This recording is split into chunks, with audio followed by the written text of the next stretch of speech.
नमस्कार दोस्तों, ये वीडियो एटोयल कंपाइलेशन फॉर मेंस का पार्ट है। आप प्लेलिस्ट में जाके एटोयल की वीडियोस पेपर वाइज और टॉपिक वाइज देख सकते हो। और अगर आप दिसंबर 2019 के बाद की वीडियोस को देखना चाहते हो तो वीडियो के नीचे मौजूद ज्वाइन बटन की सहायता से आप मेंबरशिप को ज्वाइन कर सकते हो। चलिए डिस्कशन स्टार्ट करते हैं। सबसे पहले जो इंडिया को 5 ट्रिलियन इकॉनमी बनाने का प्रयास किया जा रहा है, उस दौरान क्या क्या चैलेंजेस हमारे सामने हैं, क्या क्या अभी क्लिंचेस हैं जिन्हें हमें हैंडल करना होगा, उस बारे में ये आर्टिकल है।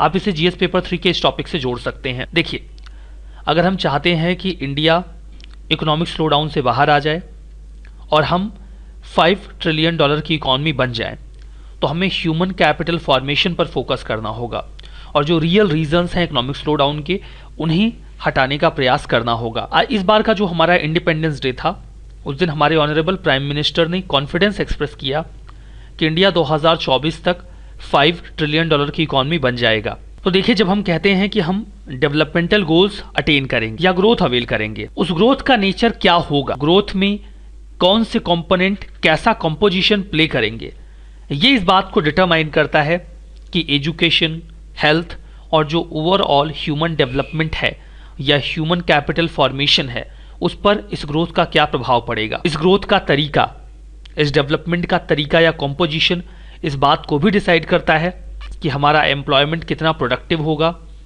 और ये डेवलपमेंट इन्वायरमेंट को कितना ज़्यादा नुकसान पहुंचाएगा। कहने का मतलब ये है कि डेवलपमेंट का नेचर सही होना चाहिए। अगर डेवलपमेंट का नेचर सही नहीं है, कंपोजिशन सही नहीं है, डेवलप करने का तरीका सही नहीं है, तो इन सारी चीज़ों पर पॉजिटिव के बजाय निगेटिव इम्पैक्ट पड़ सकता है। पिछले एक दशक के अगर आप ग्रोथ स्टोरीज को अवेल करने का प्रयास करें या जिस तरीके से हमने अपनी इकॉनमी को डेवलप करने का प्रयास किया, यू विल फाइंड आउट कि इन सभी फैक्टर्स पर हमारे डेवलपमेंट का या ग्रोथ का निगेटिव इम्पैक्ट पड़ा है। स्टार्ट करते हैं हम क्रेडिट स्विस की एक रिपोर्ट के मुताबिक। ये जो कि एक multinational investment bank and financial service company है स्विट्जरलैंड की, क्रेडिट स्विस, वो अपनी एक रिपोर्ट में बताते हैं कि इंडिया में जो 1% मोस्ट वेल्दिएस्ट लोग हैं, उनका जो वेल्थ का शेयर था, वो जहां 2010 में 40% के अप्रॉक्सीमेट था इंडिया की वेल्थ में, वो पिछले 5 सालों में बढ़ के 60% आ चुका है। मतलब जो लोग वेल्दी हैं वो लगातार और वेल्दी होते चले जा रहे हैं। जो रिचेस्ट 10% लोग आज इंडिया में हैं, उनके पास बाकी के 90% लोगों से 4 गुना ज़्यादा वेल्थ है। अगर हम इस तरीके की ग्रोथ पाथ पर चले तो जल्दी ही जो इंडिया के वेल्थ या जीडीपी है, उसमें टॉप 10% रिचेस्ट पॉपुलेशन का जो शेयर है वो और भी ज़्यादा बढ़ जाएगा और एक बड़ा हिस्सा उनके पास होगा।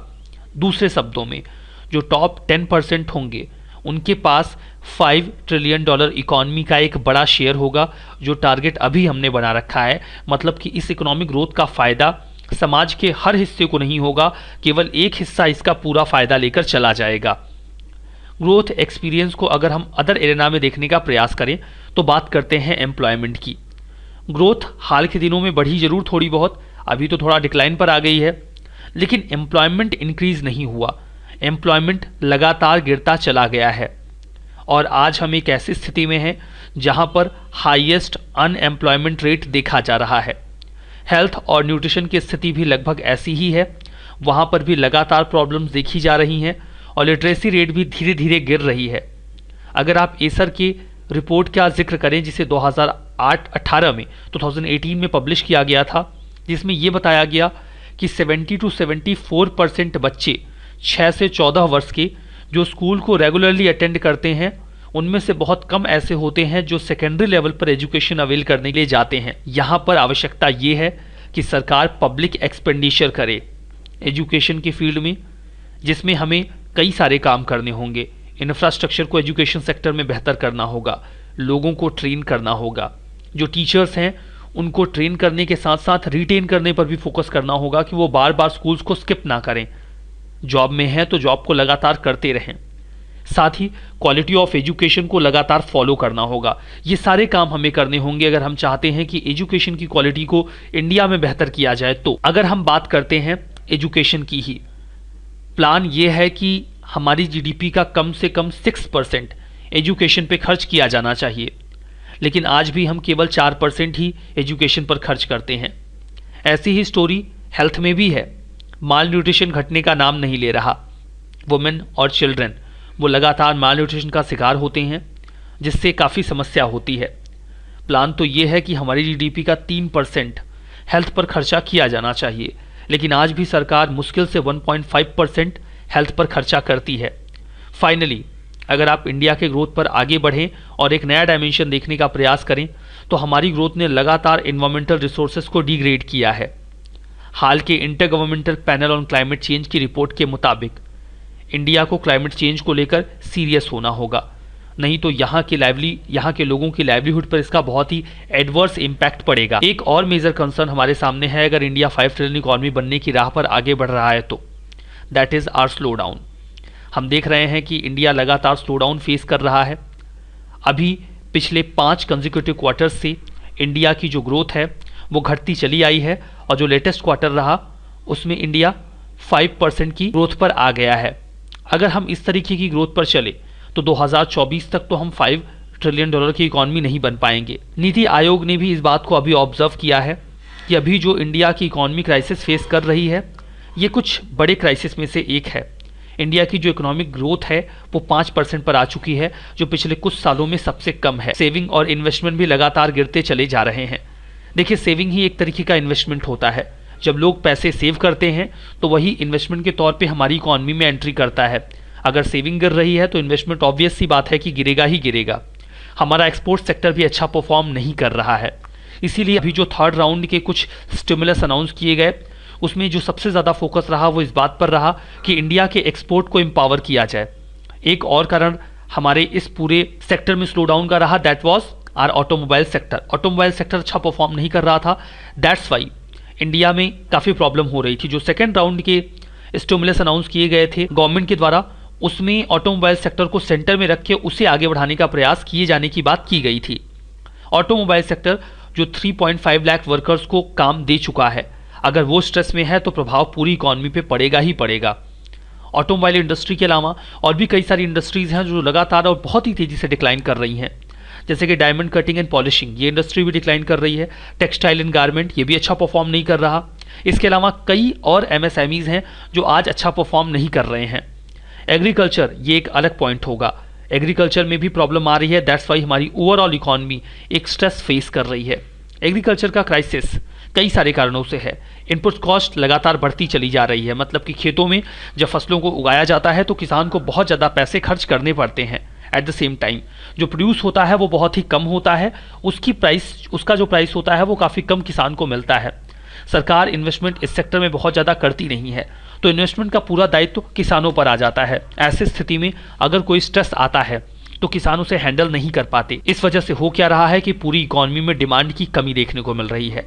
डिमांड क्रैश कर चुका है। डिमांड क्रैश कर जाएगा तो सप्लाई होने का फ़ायदा नहीं मिलेगा, सप्लाई भी डिसइंसेंटिवाइज हो जाएगी। पूरी इकॉनमी हमारी एक स्लो डाउन रियलाइज करेगी, जो आज हम फेस भी कर रहे हैं। तो क्या किया जाए?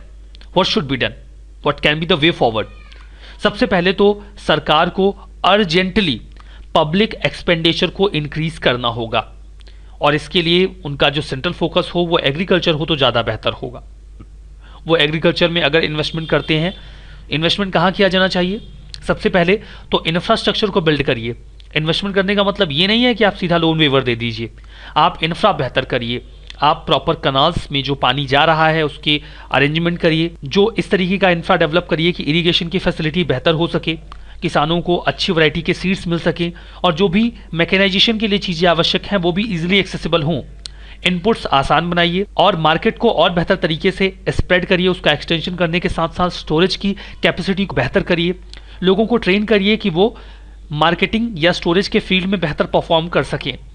फार्मर्स के लिए एग्रीकल्चर को प्रॉफिटेबल बनाना होगा, तभी वो फार्मिंग में रिटेन कर पाएंगे खुद को और अच्छी प्रोडक्टिविटी इंश्योर कर पाएंगे। तो सबसे पहले तो सरकार को कुल मिलाकर एग्रीकल्चर के फील्ड में इन्वेस्टमेंट को इन्हेंस करना होगा।